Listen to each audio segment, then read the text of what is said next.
ஹரஹர சங்கர, ஜெய ஜெய சங்கர, மகா பெரியவா சரணம்.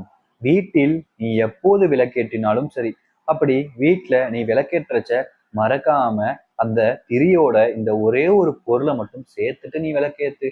அப்படி ஒரு திரியோட இதை நீ சேர்த்துட்டு விளக்கேற்றது மூலியமா உன்னுடைய வாழ்க்கையில இருக்கக்கூடிய அனைத்து பிரச்சனைகளுக்கும் உடனடியா தீர்வு கிடைக்கும்.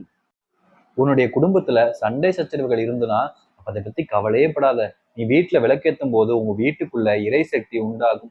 முக்கியமா உன்னுடைய குலதெய்வம், தெய்வங்களுடைய நடமாட்டம் வீட்டுல அதிகரிக்கும். இதை எடுத்து குடும்பத்துக்குள்ள சண்டை சச்சரவே இருக்காது. எவ்வளவு பிரச்சனைகள் குடும்பத்துக்குள்ள இருந்தாலும் அது அனைத்து பிரச்சனையும் நீங்கும். முக்கியமா உன் குடும்ப பிரச்சனை எல்லாம் நீரும்போது பரம ஏழையாக இருக்கக்கூடிய நபர்கள் கூட கோடீஸ்வரராவது உறுதி. இதுல அவ்வளவு விஷயம் இருக்கு, சக்திகள் இருக்கு. அது என்ன, அந்த திரியோடு நாம் என்ன சேர்க்க வேண்டும் என்று பார்ப்போம். அதற்கு முன்பு நம்முடைய சேனலுக்கு நீங்கள் முதல் முறையாக பாக்குறீங்கன்னா சேனலை மறக்காம சப்ஸ்கிரைப் பண்ணிக்கோங்க. பக்கத்தில் இருக்கக்கூடிய பெல் ஐக்கானையும் கிளிக் பண்ணிக்கோங்க. அப்பதான் நம்ம போடக்கூடிய எந்த ஒரு தகவலாக இருந்தாலும் உங்களுக்கு உடனே நோட்டிபிகேஷனா வந்து கொண்டே இருக்கும். நீங்கள் உங்கள் வீட்டில், அதாவது பாத்தீங்கன்னா இந்த நாள் தான் இது சேர்க்கணும், இந்த நாள் மட்டும்தான் நீங்க விளக்கேற்றுன்ற ஒரு விஷயம்லாம் எண்ணங்களும் நிறைய நபர்கள் வீட்டில இருக்கு. அது எல்லாமே நீங்க தவிர்த்துருங்க. எந்த நாளாக இருந்தாலும் சரிங்க, ஒரு 6 மணி முதல் 7 மணிக்குள்ள நீங்க இரவுல விளக்கேத்துங்க. காலையிலையும் அதே போல விளக்கேத்துங்க. அப்படி ஏத்தும் பொழுது இந்த ஒரு பொருளை, அந்த விளக்கேற்றுற திரி இருக்கு பாத்தீங்களா, பஞ்சு திரி, அதோடு சேர்த்துட்டு நீங்க விளக்கேற்றினா போதும். அனைத்து கஷ்டங்களுக்கும் அனைத்து பிரச்சனைகளுக்கும் இது தீர்வா இருக்கும்.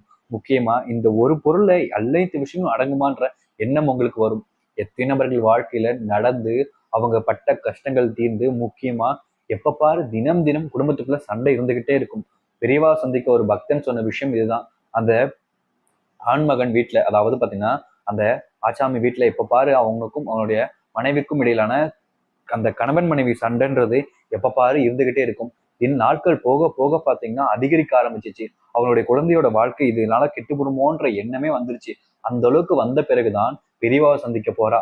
பெரியவா சந்திக்க அந்த போன ஆசாமிக்கு பெரியவா சொன்ன ஒரே ஒரு விஷயம், வீட்டுல விளக்கேற்றும் போது உன் மனைவிய அதுல திரிச்சிட்டு ஏத்த சொல்லு, அனைத்துமே சரியாயிடும் அப்படின்னு பெரியவா சொன்னா. அந்த பக்தனுக்கும் இது முழுமையான நம்பிக்கை இல்லை. ஆனா பெரியவா சொல்லிட்டாரே, காஞ்சிக்கு வந்து பெரியவா பார்த்திருக்கோம், பெரியவா சொன்னதை நம்ம செய்வோம் அப்படின்னு நம்பிக்கையோட செஞ்சுட்டான். அந்த செஞ்ச பக்தனுடைய வாழ்க்கையில குடும்ப பிரச்சனைகள் எல்லாமே நீங்கி, சண்டை சச்சரவுகள் நீங்கி, அவனுடைய ஒட்டுமொத்த வாழ்க்கையும் மாறினுச்சு. முக்கியமா அவனுடைய வாழ்க்கையில ரொம்ப பணக்காரனாலாம் இல்லை. அவன் ஒரு நார்மலான ஒரு மிடில் கிளாஸ் ஃபேமிலியில தான் இருந்தான். ஆனா சாதாரணமா இருந்த அவன் வாழ்க்கையில நினைச்சபடியான விஷயத்த இதை செஞ்சதுக்கு அப்புறம் பெரிய முன்னேற்றம், செல்வம் அவனுடைய வாழ்க்கையில நிறைய வந்துச்சு. ஆனா ஒரு முக்கியமான விஷயம், அந்த செல்வத்தை அவன் மட்டும் சேர்த்து வைக்கல. அந்த செல்வத்தை அவனுக்கு சுத்தி இருந்தக்கூடிய ஏழைகளுக்கு எல்லாம் தான தர்மமா கொடுத்தான். அதுவும் உணவு தானமா தினமும் கொடுத்து வந்தான். அவ்வளவு நல்ல மனசு கொண்டவனால தான் மட்டுமே இப்படிப்பட்ட விஷயங்கள் எல்லாம் செஞ்சு வாழ்க்கையில முன்னுக்கு வர முடியும். செல்வம் சேருதுன்னு நம்ம மட்டும் வச்சுக்கிட்டே இருந்தா அது சேர்றதுக்கு பேரு செல்வம் இல்லை, அது வேஸ்டா இருக்கக்கூடிய ஒரு விஷயம். செல்வம் சேருதுன்னா அதை கொடுத்துக்கிட்டே வாங்க, இன்னும் நிறைய செல்வம் வந்துகிட்டே இருக்கும். அப்பேற்பட்ட ஒரு விஷயம் தான் விளக்கை ஏற்றும் போது செய்யக்கூடிய விஷயம். அதை பார்க்கலாம். அதற்கு முன்பு நீங்க நம்ம மறைச்சாம சப்ஸ்கிரைப் பண்ணிக்கோங்க. இப்போது நீங்கள் விளக்கி, அதாவது வீட்டில் விளக்கேற்றும் போது எப்பவுமே போல எப்படி ஏற்றுங்களோ அது மாதிரி ஏற்றிக்கோங்க. பஞ்சு திரி நீங்க அதை வைப்பீங்க பார்த்தீங்களா, அதற்கு முன்பு கடைகள்ல கிடைக்கும் வெட்டி வேர்னு கேளுங்க. அது ரொம்ப மூலிகை பொருளுங்க. முக்கியமா அது மருந்துக்கு நிறைய பயன்படுத்துவாங்க. அதை எடுத்து அந்த வெட்டி வேரை நீங்க, அதாவது பாத்தீங்கன்னா அந்த திரியோட நல்லா திரிச்சிருங்க. அப்படியே சுத்தி திரிச்சிட்டு எண்ணெயில நல்லா பஞ்சு திரியில நல்லா ஊற வச்சு, அதற்கப்புறம் பாத்தீங்கன்னா தீயிட்டு நெருப்பிட்டு இப்படி பாருங்க. இது போதும். உங்கள் வீட்டில் இந்த விளக்கு ஏற்றியும் பொழுது, அந்த தீபம் ஒளிரும் பொழுது உங்கள் வாழ்க்கையும் உங்களுடைய வீடும் ஒளிர ஆரம்பிக்கும். பிரகாசமான ஒரு வாழ்க்கை உங்களுக்கு கிடைக்கும். நம்பிக்கையோடு செய்து வாருங்கள், நல்லதே நடக்கட்டும்.